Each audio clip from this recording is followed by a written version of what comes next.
Okay, welcome everybody to the second meeting of the Hoover Economic Policy Working Group. And John Cochrane and I are pleased to welcome Nicolas Caramp from University of California, Davis, specialist in macroeconomics, monetary policy, and all the related things to those.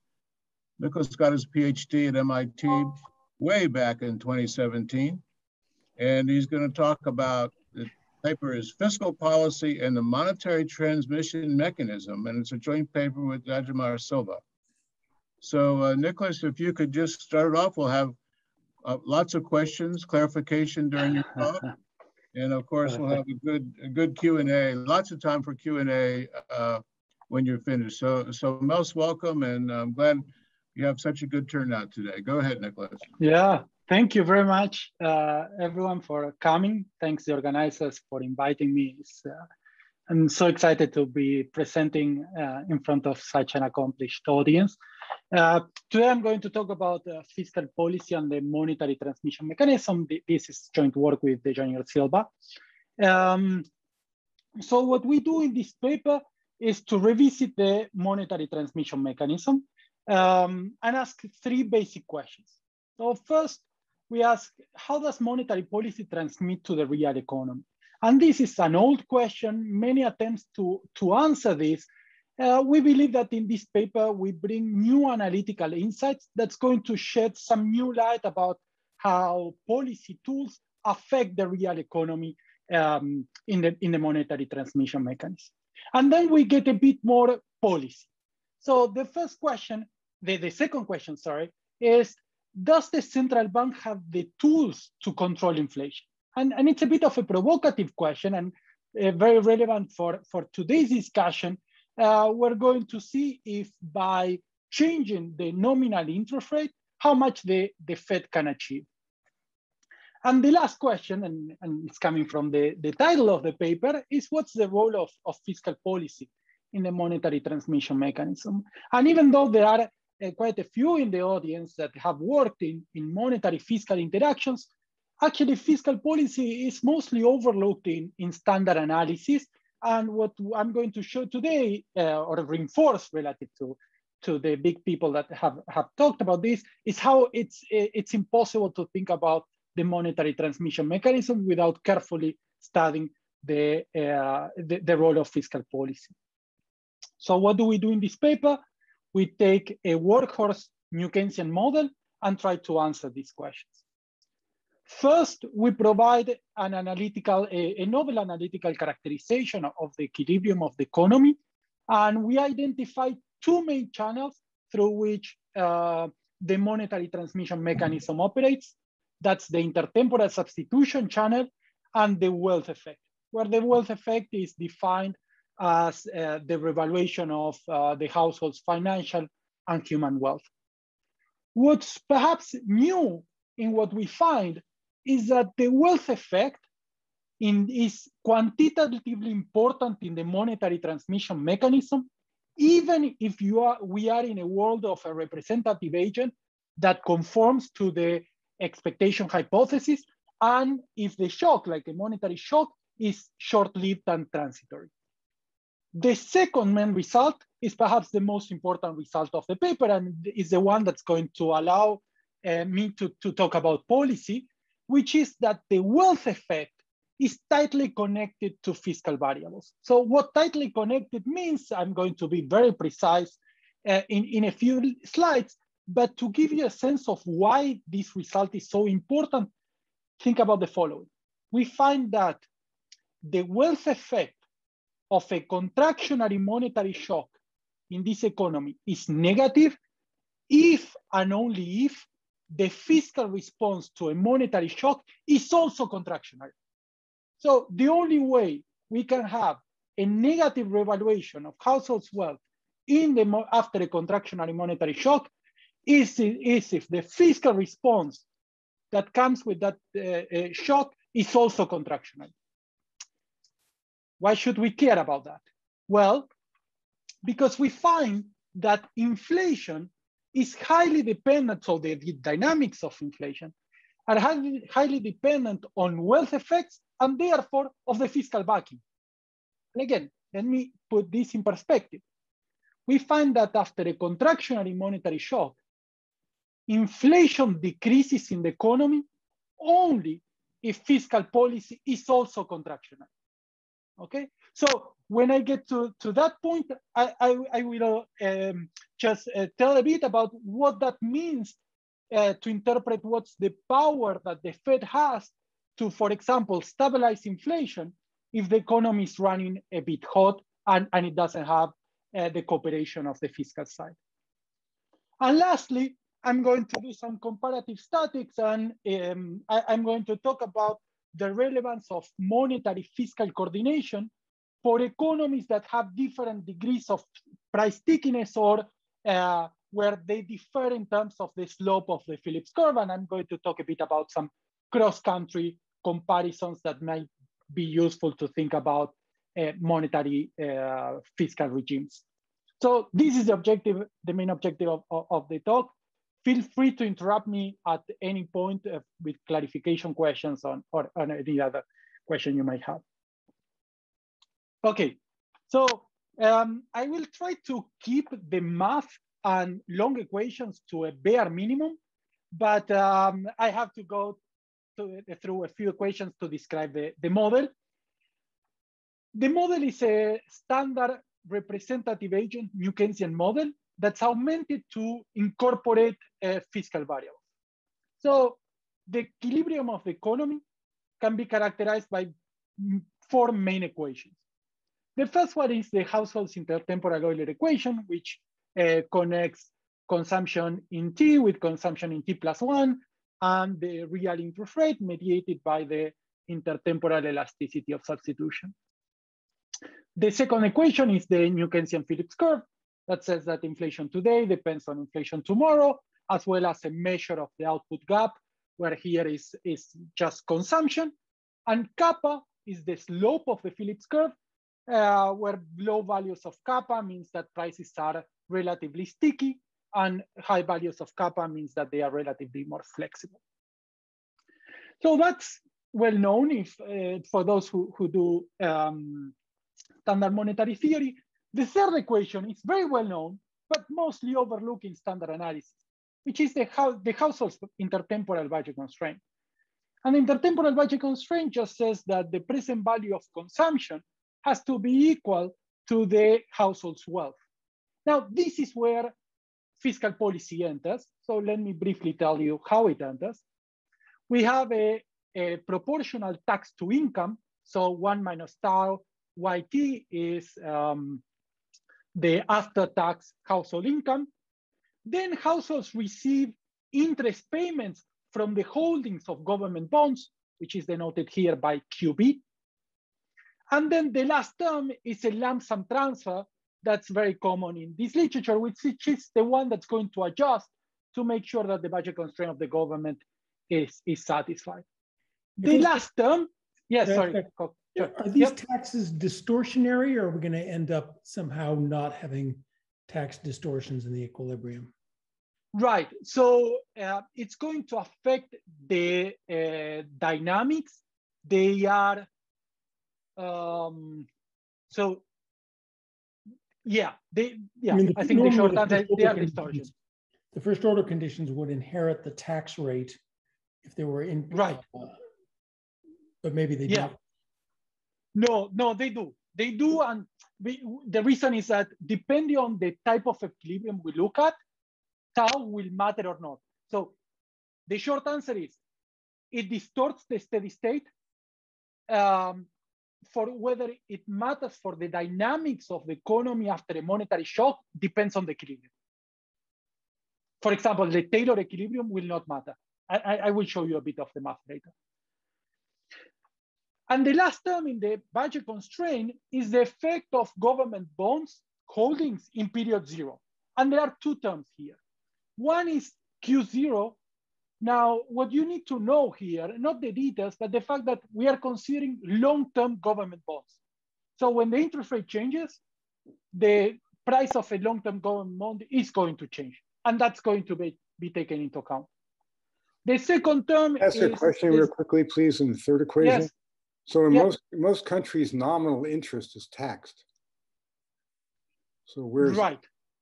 No. So we are not going. We are going to abstract from like the full range of realistic pieces of the tax code and focus basically, if you want, on three main instruments.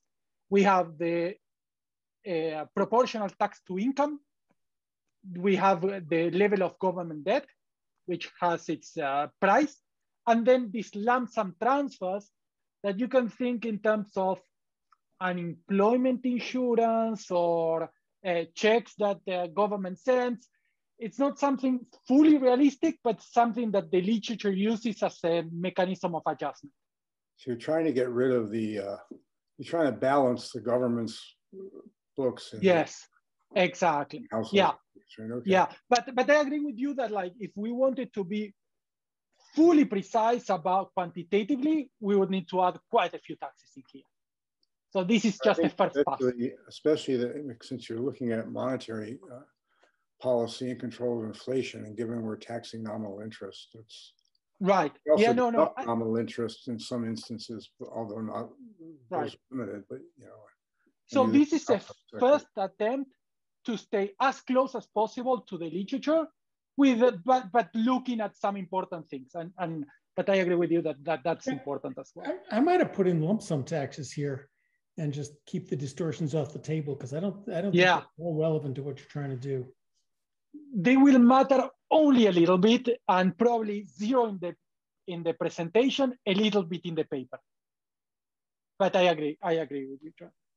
Hi, Nicolas. Sorry, quick question. This is Elena. Yes. Nice to see you again. Households only save in nominal only risky assets. There's no a proper real risky asset they can save on? So there is no risk in the economy. There's going to be just government bonds here, but we have an extension with capital, so they can save in capital, and almost everything I'm going to say holds true even in the model with capital. Actually, I would say almost everything holds true. Yeah. But this is a general equilibrium economy where their firm's profits rebated back inside YT? Yes. Okay. Yeah, exactly. YT is labor income and profits. It's everything already there. That's a good point. Yeah. Okay, so this is the core of the model. Now, if we want to close the model, what we need are the policy rules. So in general, we would say, well, there is a monetary rule that follows, say, satisfies the Taylor principle. What we do here is actually follow a slightly different path, which is that we characterize the equilibrium path of output and inflation for a given equilibrium path of the policy variables. So that's the interest rate and lump sum transfers. It might seem that this is more restrictive, but it turns out that's more general than assuming rules, because everything I'm going to say is going to be consistent with any monetary fiscal regime that you might have in mind. Taylor equilibrium, meaning interest rate rule that satisfies the Taylor principle, or fiscal theory of the price level, which is that the price level is determined by the government's valuation equation. All those are special cases of this general formulation. In particular, given equilibrium paths of policy variables, we can always find rules that implement them. Now, something that's interesting, and I would use quite a bit in the talk, is that only certain paths of the policy variables are going to be consistent with particular rules. In particular, the standard Taylor equilibrium is going to impose certain restrictions in the model, which is going to restrict the outcomes that we can get. But that's just one example of all the possible cases that we can have. So I'm going to be very general and then isolating particular cases that I find interesting, like Taylor equilibrium, fiscal theory, and so on. Okay? Can I ask a quick question? So when you say the first point given paths of IT and TT, it sounds like they are not responsive. Exactly, they are not. The rules are responsive, so just clarify that. Yeah. Right, Yeah, no, that's a very good point, and I don't want to lose you here. So think about the rule as a way to get from exogenous and endogenous variables the equilibrium path of policy variables. So at the end of the day, you are going to get a path of the nominal interest rate that's realized in equilibrium. What I'm taking is just the equilibrium paths without asking what was the complicated math that led to those paths. Then you can always go back and see, okay, what are the rules consistent with those paths? The Taylor equilibrium is going to give us one path, while the other equilibria will give us different paths. If I could, so I've been playing with this, and I'll certify that it works. I know. But the way you do it, John, is start with an interest rate. Then if you want a rule, say you have a Taylor rule parameter, put in your Taylor rule parameter, and then we can construct the shock process that generates the interest rate that you wanted. So there's a reverse engineering here, but it's much easier to just write down the interest rate rule than you wanted, and then you know that there's a way to reconstruct the shock process that gets it. How'd I do, Nico? The only question is... Sorry. No, that's absolutely right. It's just that one thing, I think, John, I'm going to have something else to say about this. Of course, you know all these things, is that I'm going to be able to talk about the shock process. And I want to be a bit provocative here and say that the standard Taylor equilibrium actually has like very precise and particular restrictions, imposes restrictions on the model. And I will talk about that later. Okay. Yeah. And Nicolas, is it true? Is it true? I believe it. Sorry. Is it obvious what John said that you can do this uniquely in your framework? That you can that the rule is unique. No, and the rule is not unique. No. Given the rule, I was thinking about the construction, the reverse engineering construction. You need to have an equilibrium that, given the rule, supports uniquely the set of allocations that you're tracing out dynamically. I see. So so I would say it's not obvious, but it turns out to be true. So if you have full freedom about the shock process, and this is important, full freedom, there always exists a Taylor rule that implements it uniquely. Yeah. But you need a lot of freedom. I will talk about the freedom in a minute. Thank you. Yeah. So, okay, a bit of technicality, but it's important for what we do. Let me tell you how we calculate equilibrium here. So we take the core system of difference equations in this model, which is the Euler equation and the Phillips curve, given a path of the nominal interest rate.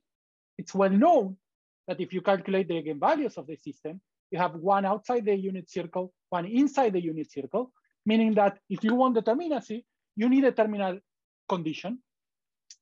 It's common to use the consumption in period 0 or the inflation in period 0 as the terminal condition.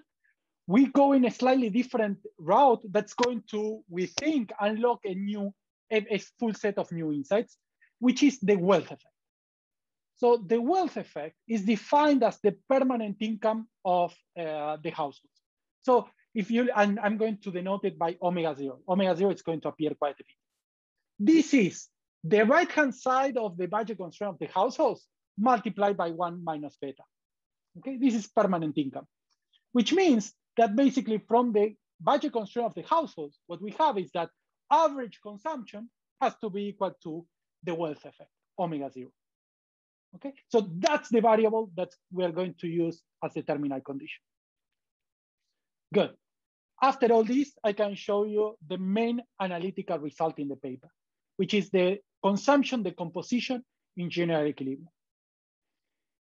Given an equilibrium path of the nominal interest rate, it turns out that all solutions, all bounded solutions of the New Keynesian system have the exact same structure. They can be written as the sum of two terms. So let's focus first on the first term, CTS. That's the intertemporal substitution effect. It has some nice properties. CTS is uniquely determined by the path of the nominal interest rate. No multiplicity there. Second, the present value of CTS is 0. which means that CTS is basically the component of the response of output, which changes the timing of consumption, but not its present value. More than that, in the paper, we show that CTS can be interpreted as the household's Higgsian demand from microtheory. You might remember this, the substitution effect, extended to a general equilibrium setting. So this is purely intertemporal substitution. The second term is the wealth effect. And this is what's interesting. So omega zero, remember, is what I define purely as the wealth effect. Now, this is a representative agent economy. The shock is relatively small. So you should think, well, the wealth effect is going to be small in this economy. It turns out that the answer is not so simple. The wealth effect is multiplied by something we call the GM multiplier. And this is the equilibrium effect, the general equilibrium effect of inflation. So very briefly, the way to think about this is the following. When the wealth of the agents goes down, they consume less. When they consume less, inflation goes down. If inflation goes down, the real rate goes up. If the real rate goes up, then agents want to consume less today. This is going to reinforce the effect of the wealth effect. And I will show you in a second quantitatively how much this matters. Can I think of this wealth effect as sort of a, how I like to think about things, that there's a value of government bonds in here, which is going to depend on primary surpluses and is going to depend on the discount rate applied to those primary surpluses. So higher real interest rates make it worth less, more surplus worth more, because I didn't follow all of the omega equation. I mean, I can't remember it all. But like it was consumption, output. Yeah, there's output, consumption, and then the value of government bonds. Yeah. Right. So yes, except for one thing, which is that we have to be careful because YT is endogenous and inflation rate is also endogenous here. So we'll have to deal with that. And that this is going to be key in the decomposition. So you are right on the right track, but there is a subtlety there that I will take care of. So lump sum taxes would make that even easier. If instead of 1 minus tau y, you just had lump sum taxes, then it would almost be exogenous. Okay, anyway, that's not what you did. You still have the inflation rate, but I will show you. I will absolutely, because you have sticky prices, so the real interest rate is affected by it. And will depend on omega zero, and I will calculate that. But you're on the right track. So let me show you first. I want to convince you that wealth effects matter, even in a rank model, in a representative agent model. So here what I have is a contractionary monetary shock, standard, 100 basis points on income, on impact, and half-life of 3 months. And on the right panel, I plotted a standard equilibrium selection where consumption decreases every period and converges back to zero in the long run. This is the blue line. Now, I want you to focus on the other colorful line. So first look at the orange line. The orange line is the intertemporal substitution effect. Contractionary monetary shock, consumption goes down on impact, but this is substitution. Why are they consuming less on impact? Because they say consumption today became expensive. I want to consume more in the future. So consumption eventually becomes positive, such that the present value is zero. My wealth didn't change, just changing the timing of my consumption. That's what the interest rate is doing. Now, that's not the whole story. Also, it could be that the wealth of the agents changes. That's the green line. What you see is that the green line is very, very small. Okay, and that's because this is a representative agent model with permanent income. Okay, but as I said before, we have a G multiplier and the general equilibrium of inflation. It's amplifying a lot the effect of the wealth effect, such that in this calibration, which is standard, this is taken from Gali's textbook, we have that 60% of the response of consumption can be attributed to this general equilibrium wealth effect and 40% to intertemporal substitution. So if you're taking one thing from this picture, is that the wealth effect matters and matters a lot. So we need to understand it. So before going to fiscal, actually I want to talk a bit about the Taylor equilibrium. So what's a Taylor equilibrium? It's an equilibrium in which instead of having a path of the policy variables, we have an interest rate rule. It's a rule that satisfies the Taylor principle.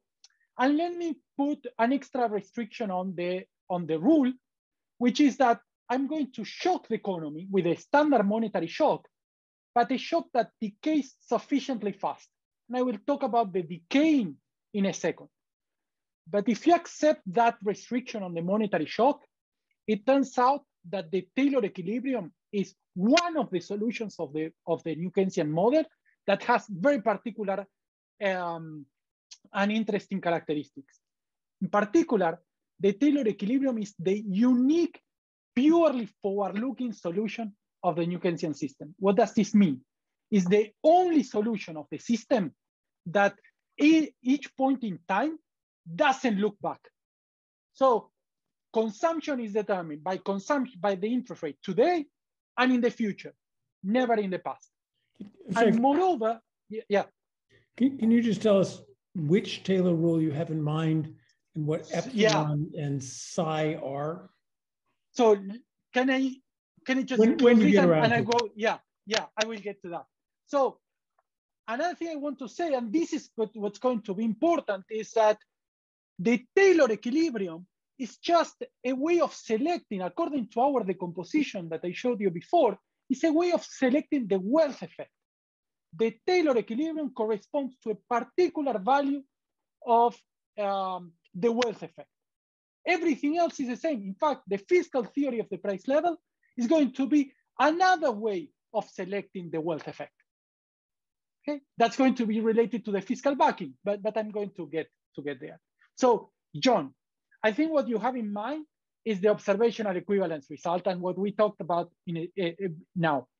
So it turns out that so the Taylor rule that I'm thinking is the standard one. So interest rate rule that depends on inflation and output and satisfies the restrictions on parameters. The thing that's more important is the restriction I'm imposing on the epsilon t, which is the monetary shock. To give you an idea on how to interpret this, suppose that the monetary shock follows a standard AR1. This restriction of decaying sufficiently fast is equivalent to restricting the monetary shock to give me that the positive shock increases the nominal interest rate. So that the positive shock increases. So basically, I need that the decay is sufficiently fast, right? Because if it's too persistent, it flips. Now, yeah, it's to not just persistence. I mean, there's the AR1 is very, very restrictive in this. It's not in this circumstance. Right. You can get anything you want if you get away from AR1s, even with the same Taylor. I agree with you. And in fact, like we have in the paper, the math, that if you restrict to interest rate paths that follow an AR1, so the nominal interest rate follows an AR1, and you allow the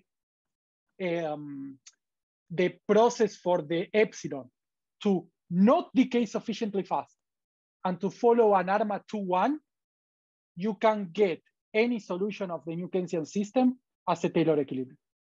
Okay, so yes, it's just that this is the standard one. And how do I know that this is the standard one? Well, Galileu's is this, and second, in liquidity trap, that's the selection. It's not a criticism. I'm just trying to understand the rules. Yeah. The theorem, and what the theorem is really telling me is something about AR1 shocks, not so much something telling me about Taylor rule parameters.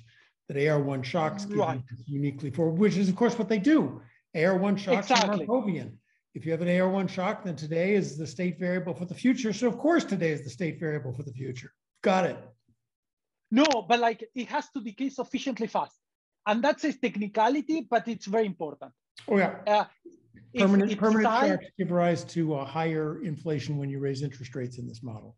Not only that, like, well, yeah. So it's a bit technical. We can talk about this later. I want to show other things, but yeah, this is very interesting. When I talk about standard Taylor, this is what I have in mind. Okay, the forward-looking solution of the system. Yeah, sorry, can you spend, if you don't mind, a couple of words, a couple more words, if you have time, on the wealth effect? So what I have in mind is two classes of model, like Kaplan, Violante, and co-authors, Yes. and Cristiano, Yeah. Eichenbaum, and Trabant. In both, Yeah. the wealth effects, let me call them the wealth effects in their case too, they come out of strange effects of government expenditure on consumers' consumption. In fact, what is really puzzling, at least to me, in Cristiano, Eichenbaum, and Trabant, is that if government expenditure was not assumed to be a function, an exogenous functions of aggregate productivity, they wouldn't really get the action they want in terms of the aggregate response to, say, a downturn. What's going on beyond what you showed us? That's very interesting. Yeah. What is the mechanics of the wealth effects in your case? Right. So relative to, okay, so first let me define what the wealth effect is here relative to the other papers. So for example, the direct and indirect effects of Kaplan, Boyle, Violante became very popular. So it's different. And the main reason is that the direct and indirect effects that they have, it's a mix of our wealth effect that we have here. Why? Because this is a general equilibrium effect, meaning that we have included in the second term also the effect that the wealth effect has on inflation. So the real rate is a nominal rate minus the inflation rate. Now, the inflation rate is determined endogenously, taking into account the wealth effects and everything. We are completely separating both. So in that sense, our decomposition is more general equilibrium, and their decomposition is more partial equilibrium. That's the first one. The second one, and what you say about the Cristiano and co-authors paper is very interesting. By doing it this way, I'm able to decouple what rules are from the fiscal backing unit. So you can have a complicated rule that looks at the calendar day, et cetera, et cetera. At the end, we are going to have some fiscal backing. And that's what matters. What matters is the fiscal backing. I will talk more about the fiscal backing in a second. I haven't talked yet, but I think that's the answer to your question. But let me put it this way, it's fully endogenous, the fiscal backing. You don't restrict it exactly as they do. I'm going to tell you the solution of the model for any realized fiscal backing that can be calculated in any way that you want. Could be exogenous, could be endogenous, doesn't matter. At the end of the day, we'll get a particular level in equilibrium, and that's the level I'm taking. It's as if I go to the data, take the number, I don't care how we got there, plug it in the model, what happens? Okay, just to be fair, I mean, the published version of Violante, Kaplan Violante, the first one, let me put it this way. I mean, they show you the decomposition in partial equilibrium, you say, but the decomposition in general equilibrium they describe is similar. It's true that it's not as worked out as it is. No, so I didn't mean as a criticism. It's more as about the objective of the paper. They want to get the micro channels right. So in that sense, you can argue, well, but the agents look at the equilibrium real rate. What I want to understand is for the general equilibrium of the economy, how much does fiscal wealth effects and then fiscal policy matter? And in that case, I don't care so much about the point of view of the household. I care more about the point of view of like the system as a whole. That's why it's different. But we are going after different things. So yeah, I didn't mean it in a way of, of a criticism. Okay, so let me turn to inflation. It shouldn't be surprising that I have a decomposition for inflation, but that's not where I want to focus. What I want to focus on is on the determination of inflation in period zero. And this is where the new result comes in. The new insight is that in any solution of the rank model, including the Taylor equilibrium, the inflation in period zero is proportional to the wealth effect, not to consumption in period zero. So what I'm trying to say here is that what matters for how inflation is going to react in period zero is whether the agents are richer or poorer after the shock. It doesn't matter what consumption is today, which is kind of an old Keynesian logic. And why is that? Well, because the new Keynesian Phillips curve is completely forward-looking. So inflation is determined not just by consumption today, but what happens in the future. And we know that we can have consumption today going down because agents are saving, but then going up because they're going to consume their savings. So what matters is the present value of that. And so this is the first hint that without affecting the wealth of the economy, the Fed is not going to do much. It's not just about reducing consumption today. It's about affecting wealth. Moreover, without the help of the wealth effect, the response of consumption goes in the completely opposite direction, sorry, of inflation, goes in the completely opposite direction than conventional wisdom. We usually think contractionary monetary shock, interest rate up, inflation down. Well, without omega zero, so omega 0, 0, the first term has no Fisherian properties. Inflation goes up.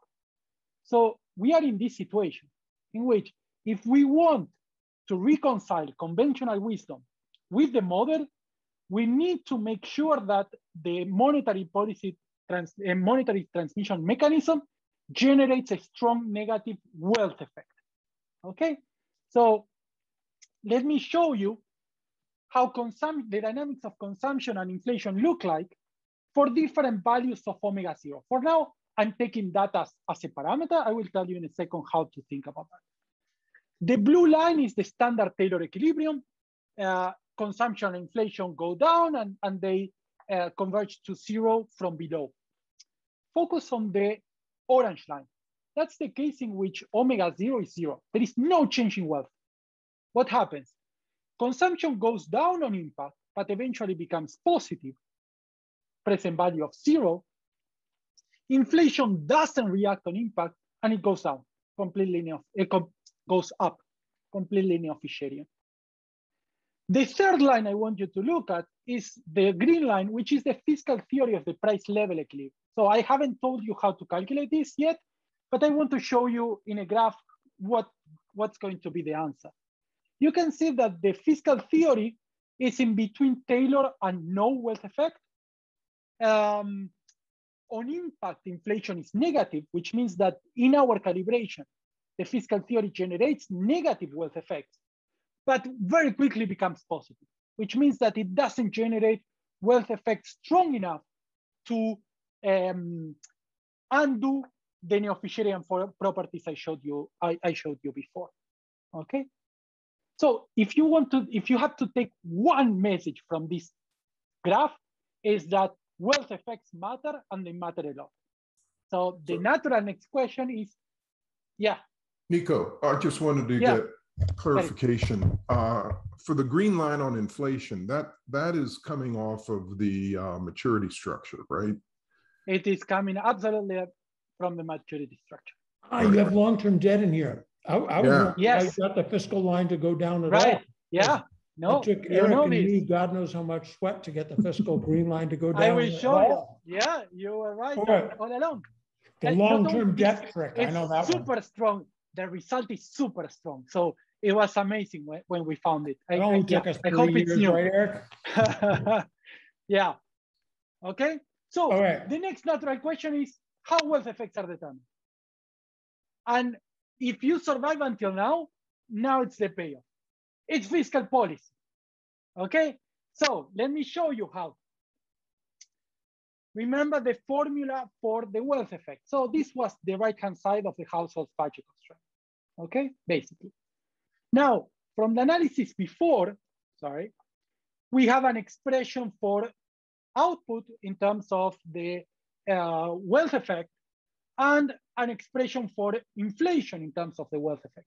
So I plug these two things into this expression, do some painful math, and I get the fiscal Keynesian cross. Okay, what's the fiscal Keynesian cross? It tells me that as long as monetary policy has fiscal consequences, which is basically reality, then any solution of the new Keynesian model, we can express the wealth effect as basically a function of the fiscal response to a monetary shock. Okay, so there are basically two terms, and the two terms depend on fiscal policy. One is the response of the general equilibrium response of the value of debt, and I will get to this in detail in a second, and also what I will call the fiscal backing, so the lump sum transfer. Okay, there is a multiplier here, and I think John was right. So tau appears here.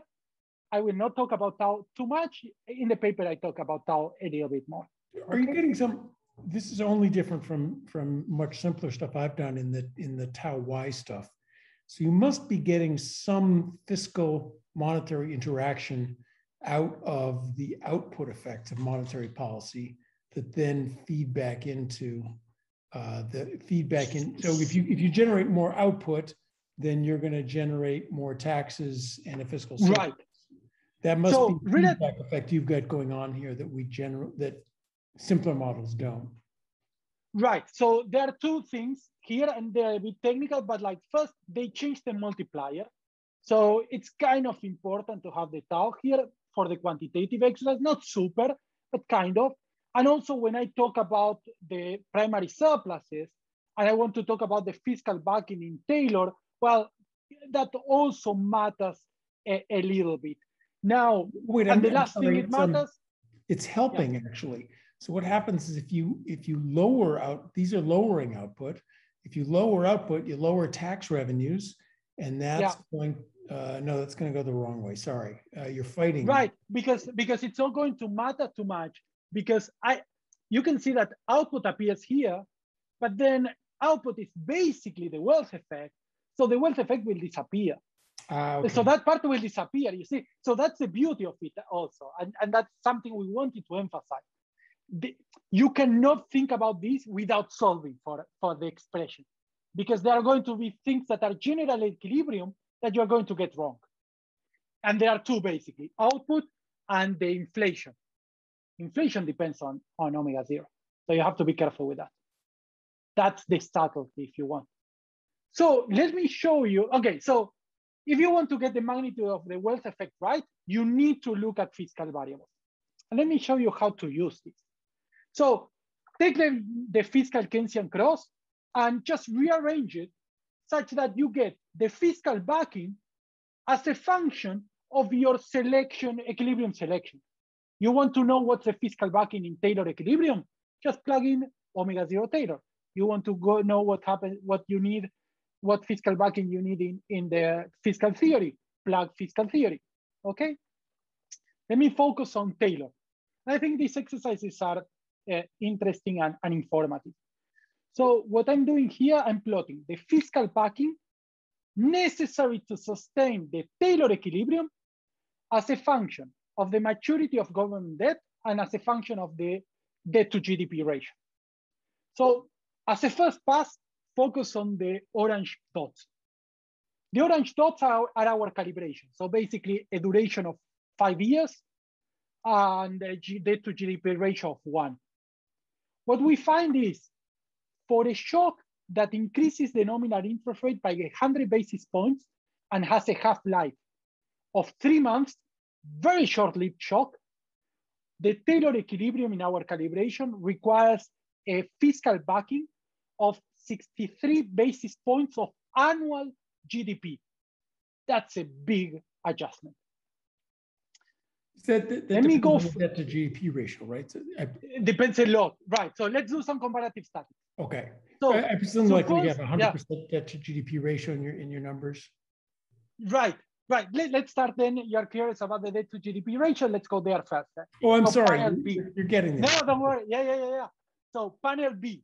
Suppose that, just for fun, that we are in the discussions now, like Volcker era. Volcker era, we had debt to GDP ratio of 0.25. What was the fiscal backing you needed then? Half of what you need today. So just 25 basis points. What if we go to the projections of the CBO for 2051 of a ratio of 2? Of course, not changing policy, etc. But like just for fun, we need a fiscal backing that's double that. What about maturity? We change all our maturity from 5 years to 3 months.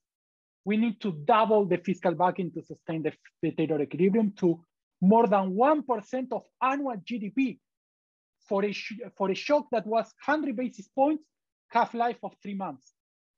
I believe that, of course, more work needs to be done. This is a very simple model, but it's informative about what are the monetary fiscal interactions that we are assuming away that when things are changing in the background, and we can even talk about potentially political economy issues that would arise if for a short-lived shock, we need a fiscal adjustment of 1% of GDP.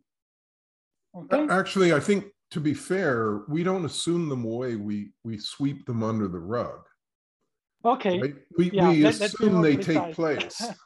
Yeah, yep. So yep, we don't check whether that's actually happening in the data. Absolutely. We typically say, we assume that lump sum taxes shall sweep up anything that went under the rug. And I just want to highlight the importance of what you're doing.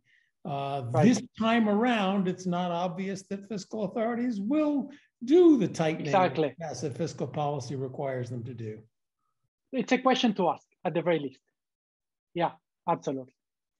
So this is perhaps the main policy outcome of the paper.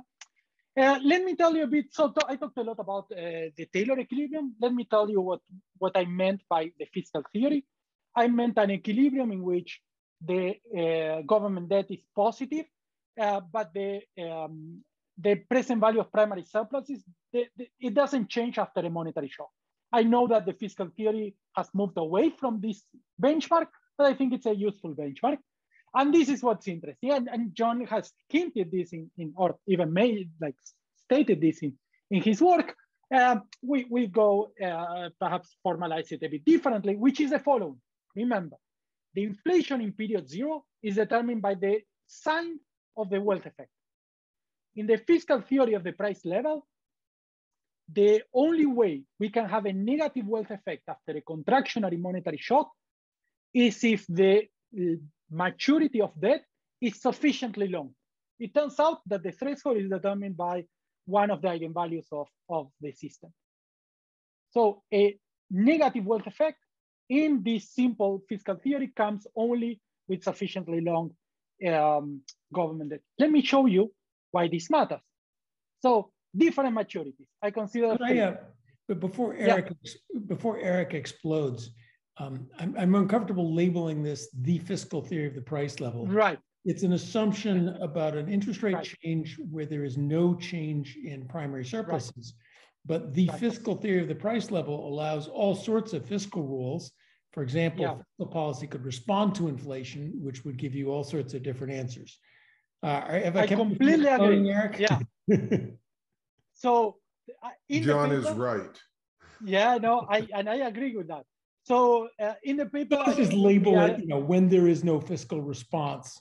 The effect when there is there's no response of transfers above and beyond, no endogenous. No, I agree, and I don't want to be unfair with the fiscal theory. That's why I said I know that the fiscal theory has moved away from this, but the reason why we use the label, I am happy to change it, is that if you ask like a non-fiscal theory person what's a fiscal theory, I feel that they have this in mind, but I don't want to. They have all sorts of mistakes in mind about what the theory is, and I don't want to validate those. I don't have to embrace.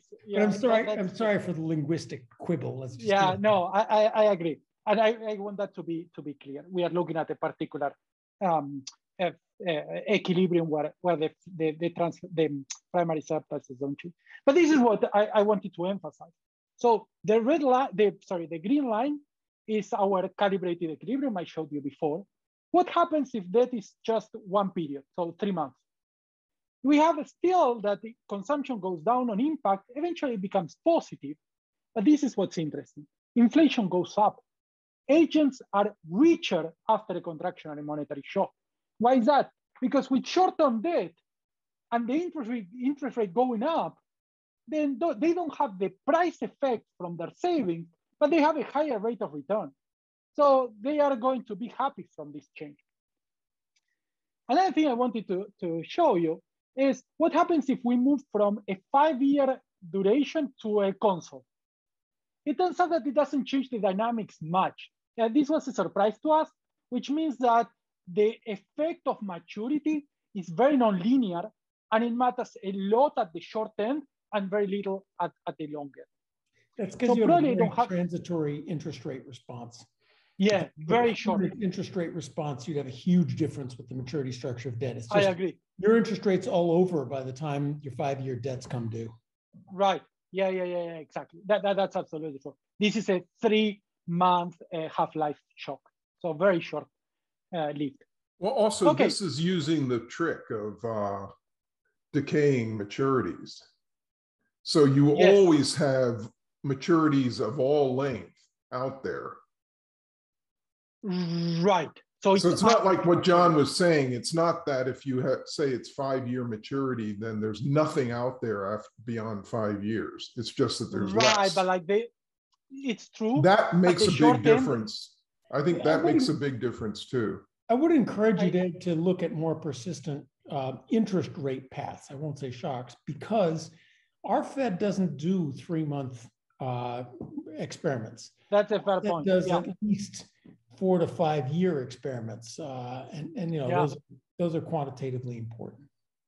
Yeah, that's an interesting point. We should look at that. Okay, and I think I'm running out of time, but perhaps if I want more, I have one more thing to say. I want to say this. So I talked about wealth effects. I told you wealth effects are important. I told you that wealth effects are tightly connected to fiscal policy. Now, what I want to give you is a sense of the robustness of my results in terms of the parameters I chose. And I want to focus on one in particular, which is kappa. Remember, it's the slope of the Phillips curve. Low value of kappa means relatively sticky prices or rigid prices. High level of kappa is more flexible prices.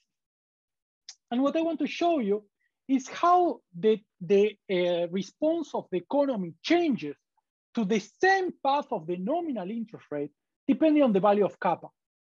And just to make it short, this is consumption for high, medium, and low level of kappa and different values of the wealth effects. So there we have the Taylor and my own version of the fiscal theory. And what this is showing is that basically monetary fiscal interactions, meaning or coordination, seem to be more important when kappa is high. So the difference between zero wealth effect and Taylor is bigger when kappa is high than when kappa is low. Okay, so this could be extended to think about different countries. Like the US perhaps is a low kappa country, so what the fiscal authority does might not be so important, but countries like Argentina, where prices are used to moving quite a bit, then monetary fiscal coordinations might be way more important. So one caveat to this conclusion is that in this argument that I made, kappa is taken as a parameter, and it's very likely that kappa is actually endogenous to the monetary fiscal regime. So this is a first pass, but just saying, look, we might need to look at this in order to understand how to implement, say, an independent central bank, which Argentina tried to do and failed miserably, in countries that have different, at the very least, different slopes for the Phillips curve. Do you have my intuition was going exactly the opposite direction, because at high kappa, when kappa goes to infinity, the real interest rate effects disappear. So all you have are direct fiscal effects. So I would have thought that this dynamic multiplier and all that stuff, which depends on the real interest rate effects, would go away, and fiscal things would be less important. Anyway. No, so let me see if I can reframe that. So rephrase that. So high kappa, flexible prices. So you're saying like most of these changes are going to feed into prices. And I think you're absolutely right. The interest rate is going to have a small impact on the real economy. So the reason why Taylor is being so powerful is that if you look in the background, the fiscal backing that you need to move the economy is huge. So in that economy, it's fiscal policy that matters. Yeah. You're not holding constant, but you're not holding constant the fiscal backing in these three. I am not. Yeah. I was implicitly holding constant the fiscal backing differences, and then it would be more important for a low kappa than high kappa. Okay, exactly. Thank you. Yeah. That's what matters. And let me just to put some color to this. Argentina tried this. They thought that they were in the Taylor equilibrium, no fiscal backing, complete, this is my view, complete disaster. But so do I have a few more minutes or would you like me to stop now? Maybe there's other questions people want to raise. If not, you can wrap up a little bit, Nicolas. I don't okay, so just wave your hands or use your mechanical hand or shout, whatever you like. Yeah, they all work. Okay, go ahead. So let me very briefly tell you that in the paper, we use this analysis to look at liquidity traps and heterogeneous agents model. Liquidity trap is a standard one. Some people like, some not, but let's say that the natural rate, it becomes negative for a fixed number of periods, and then fiscal policy reacts. And all I want to say is I want to compare the standard equilibrium selection to a selection in which fiscal policy doesn't react, okay? So this is a standard equilibrium selection. Focus on the blue line. That's the discretionary monetary policy. And you see that there is a big recession after a liquidity trap. Now, what you have to get from this graph is that forward guidance is very powerful, but also it would be a disaster if the Fed didn't react, which is the green line. So if the Fed kept the interest rate constant over time. All I want to say is this: what happens if you don't have the fiscal backing? Okay, the crisis would become substantially smaller, which is the orange line. The blue line is the discretionary standard equilibrium selection from before. But this is, I want you to focus on two things. The first one, forward guidance wouldn't be so powerful. Plus, and this is what I find the most interesting, suppose that the Fed didn't react, but we wouldn't have a contractionary monetary policy. The recession would be smaller in that case. What's the fiscal backing that we need for the crisis that we see in the blue line? So in our calculations, it's 10% of annual GDP of contractionary fiscal policy to sustain the standard liquidity trap equilibrium in according to Gali's calculation. If you take this at face value, this is saying that the crisis from the liquidity trap in the model is not so much monetary as it is fiscal. Okay. And then just a question I know. Yeah, exactly. We did not run big fiscal austerity. It didn't happen, right? So then it doesn't seem to be that the equilibrium selection. And the last thing is, what if you have heterogeneous agents and redistribution? Do the channels change? Well, not fundamentally, and I encourage you to check the paper. Okay, so on this note, I think I can end. Thank you. No, Elena has a question. Elena? Yeah. So a question, Nicolas. So are we talking about absolute or relatives? I was waiting for you to discuss the heterogeneous agents versions.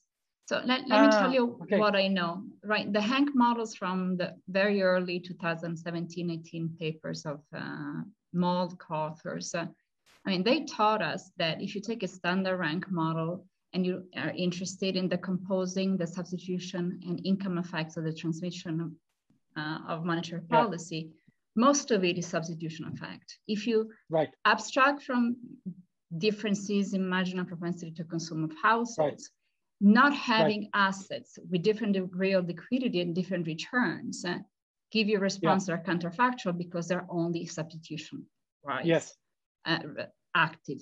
Now you come up with a standard environment, standard rank environment, in which you're telling us what exactly? That even in such an environment, there is an important wealth effects that without your decomposition, we're not able to figure out. But is this effect big enough in terms of the Hank versus rank debate to match when we understand the transmission monetary policy? Yeah. So should I answer as they come? Yeah. So you're absolutely right. And I want to make sure that it's clear the difference between the exercise in Hank and here. So in Hank, when they think about the transmission, they think about the micro transmissions, meaning they want to understand how much of the household response is because the real rate is changing and how much because their income is changing. Now, what we are doing is taking into account, so if you want, you are taking the real rate as given. So you tell me what's the path or the equilibrium path. What we are saying is, we be careful because the equilibrium path of the real rate is endogenously determined, right? Because it depends on inflation. And inflation is responsive to the wealth effect. So on the one hand, part of our results are consistent with their analysis, which says that from a permanent income hypothesis point of view, the agent's response to changes in their wealth is relatively small. But when you look at the whole equilibrium determination, general equilibrium determination of the model, it turns out that wealth effects are doing a lot. So in terms of the quantitative, I'm saying even small changes in household wealth in the standard New Keynesian model have a big impact on the determination of the equilibrium of the economy. That's fair. So, yes, just to conclude, and we can talk more. I think that the point I have in mind, in particular, the AR of Moll, Violant, Kaplan, and Violant. Their point is that if you want to match the absolute level of the response on wealth of monetary policy without a Hank model, you're going to miss it. So it's not just a matter of microfounding the transmission. Right. So it's a bit, you see, it's a bit more what they are claiming. Yeah, it's more subtle than that even. So if I have a second, I might tell you about this. So what you can postpone this to later. I don't mean to take time. Okay, yeah. Okay, yeah. So perhaps Stephen. So Steve Davis, go ahead, Steve. Yeah, thanks. I've got two sets of questions. First, if I take the theory seriously, can I use it to back out from the data the implied policy regime that we're operating in? So I guess, what I have in mind is you divide the data into subperiods in which you think there might be a given regime in a period. And correct me if I'm wrong, it seems like as simple as look at movements in the monetary policy rule. I'm not the policy rate.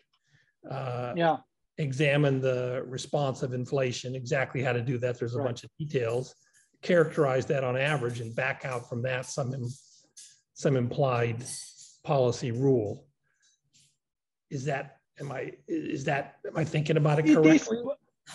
Yes. So you can, and Francesco Bianchi has studied this quite a bit. What I would say is that's important and interesting.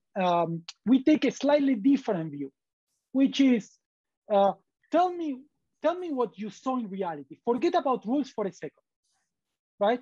So we usually, what do we do in monetary economics? We estimate a VAR or some other fancy way of estimating an impulse response of the economy to a change in the nominal interest rate and see how the economy responds, right? What we do in a companion paper is we augment the system to include fiscal variables. And then what we ask is, okay, calculate in the data and in the model, what's the fiscal backing? So the fiscal backing in the data, it's a change in the primary surpluses, and the fiscal backing necessary to sustain the Taylor equilibrium. Are they consistent? And we find that the answer in the data is no. So primary surpluses seem to move a little bit in the right direction, but almost nothing. So as a first order approximation, if you want to say that the world is similar to our fiscal theory case, that's true, that's fine. Now, the reason why I don't like so much to think in terms of rules is that I feel that the rules kind of hide what's important. Because if you're in a world where the Ricardian equivalence holds, say the timing of transfers will not matter at all. So if you have little transfers today and a lot of debt, but a lot of transfers in the future and running down debt, the timing doesn't matter. At the end, you have a fiscal backing and potentially fiscal redistribution. That would be my 2 cents. Like, if you want to understand how important fiscal policy is, don't go to rules. Just look at equilibrium outcomes. That's more than enough. Okay. Well, let me even pose my second question, which is related to some of that. Fiscal backing is about things that happen in the future. So, once you step away from a perfect foresight model, we have to deal with expectations. Yeah. And the fact, I think in the world, I suspect even people in this Zoom call have rather diverse opinions about the extent of fiscal backing right now. So it kind of begs for a model in which people can disagree in their perceptions about the extent of fiscal backing. That sounds like a pretty complicated setup to work with. I'm not. Yeah, but it's super interesting. Yeah, no. I mean, take this as one of my first attempt of getting to say Eric and John's side, that this matters, and this matters a lot. Now, I agree with you, adding risk and heterogeneous beliefs and so on, crucial. But the state of macro today is that we weren't even looking at this for the most part, right? So this is a first attempt. I hope I convince you that matters. And if you tell me, well, now I want to know what happens with heterogeneous beliefs, I feel I did a good job in telling you, look at this. Steve, right? We have heterogeneous beliefs about the cash flow of Tesla. And, asset pricing continues. It's not obvious the difference of beliefs matter to aggregates. They might matter to, who holds a lot of government bonds and who short them. But it's not obvious, but we have people like Giannakopoulos who've written down interesting models where they clearly do matter. So yeah, they just haven't gotten it. I mean, of course, it's an interesting thing to go. I'm just I husband my own research time on things that that worked for asset pricing and hasn't really taken over yet. I mean, other than for trading. I mean, trading is obviously something where heterogeneous beliefs are really important, but it doesn't seem to be first order for aggregates yet. But I'm going to defend. Nico said the same thing. Let's start paying attention, and then if you're convinced up to heterogeneity, I think we're all doing great. There's a whole sign problem. I mean, if the Fed wants to raise interest rates, I'm just going to give the big pound of the fist on the table conclusion. The Fed wants to raise interest rates. Every model we have says that will only lower inflation if there's a contemporaneous fiscal contraction. And yes. I'm going, what fiscal contraction? I don't think anybody in this room thinks there's a fiscal contraction coming. So Nicholas, you mentioned you thought the rules actually hide information.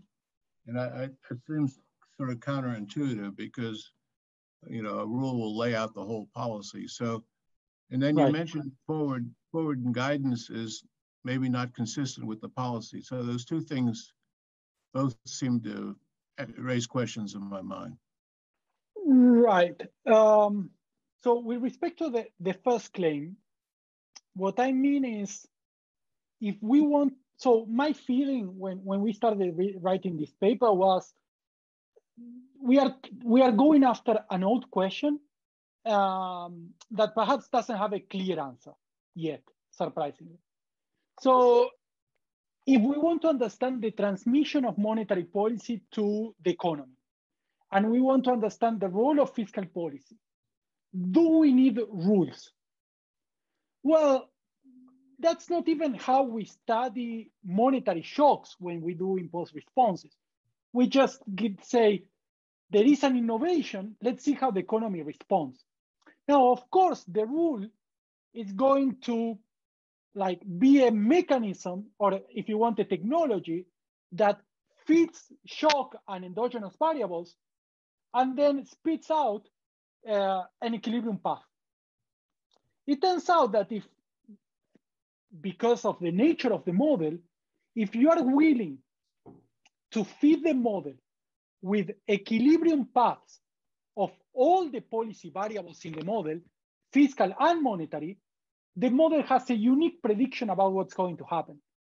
So my point, perhaps I'm overselling this point, but it's first study the response understand the response of the economy for equilibrium paths. And then we go to rules and we discuss determinacy, et cetera, et cetera. But my feeling is we don't need the rules to begin with. Because, for example, in terms of fiscal backing, the economy satisfies a Ricardian equivalence property. So the timing of transfers never matter. The rule is going to change, but at the end, it's going to give me a present value. Give me that present value. Could I want to try and answer to this one to help reconcile the two views, because I want John Taylor's benediction, just like everyone else on this issue. I think what Nico's doing is separating rules, rewriting all the standard rules in a way that separates how they behave in the world we see and then various off-equilibrium threats. And you can keep entirely constant the rules you study and we see, how interest rates respond to output and inflation in our world, but change the supposed off-equilibrium threats. And since we never see those, they gotta not matter anyway. And just doing that makes the solution of the model just much, much easier. Write down the stuff you see and then add some off-equilibrium threats to make that the only equilibrium. And don't make those two things have to fit together right off the bat. I'd just like to see, maybe with examples or something, of how a rule hides things. It's just because you don't want to say all the things. I mean, if you have a good rule for the interest rate, the money supply, Friedman rule, that's it. So you don't believe that's true, I guess, that's not possible. So you've got to have this other method. I thought when Nico, correct me if I'm wrong, I thought that your argument was basically that once you've written down a rule, you really tightly circumscribe the nature of the equilibrium that you can observe. And therefore you may not see things that could be going on because they don't satisfy that rule. And I thought that, and so if your goal is to understand how a model works, maybe you don't want to start by restricting the nature of the equilibrium by imposing a particular rule. Is that the gist of your thinking? Yeah, so think, yeah, absolutely. So think like if the New Keynesian model has many solutions for the same path of the nominal interest rate, and the Taylor principle selects one, then you're always, so two things I would say there. First, you are imposed, like you are studying just one dimension or one solution to the model, and the model has other predictions as well. And second, for example, the Taylor principle, what's going to do, and I think unfortunately is done a bit, is give people the wrong idea that fiscal policy doesn't matter, because it's taken care of. In fact, like once I got an answer for why what I'm doing doesn't matter in these terms, so I can write a model where monetary policy has no fiscal consequences, and the Taylor equilibrium gives me a prediction, and I never had to mention fiscal policy. I think that's the wrong take. Of course, let's put it this way, if you handle the rules correctly and properly, there is no harm done. Yeah. The problem is that, that would be the answer. So any more comments or suggestions or questions? Okay, we're just about out of time. You want to have a quick conclusion, Nicolas, or just leave it? Yeah, perhaps I can advertise a companion paper where I think we answer a few of the questions that some of you might have, where we go to the data, we get dirty, we estimate the things in a bigger model with more dimensions. And as I said, we find that fiscal policy doesn't seem to conform so well with the standard Taylor principle. And this is an issue because if the wealth effects are not there, then we need something else in the model to generate amplification. And in that model, we say that that amplification can be, that missing fiscal backing can be done by aggregate risk and heterogeneous portfolios and private debt. But the conclusion is we cannot study monetary policy without including fiscal policy. Thank you. Okay, thank you very much. Thanks for everybody who joined us and the questions. Great discussion.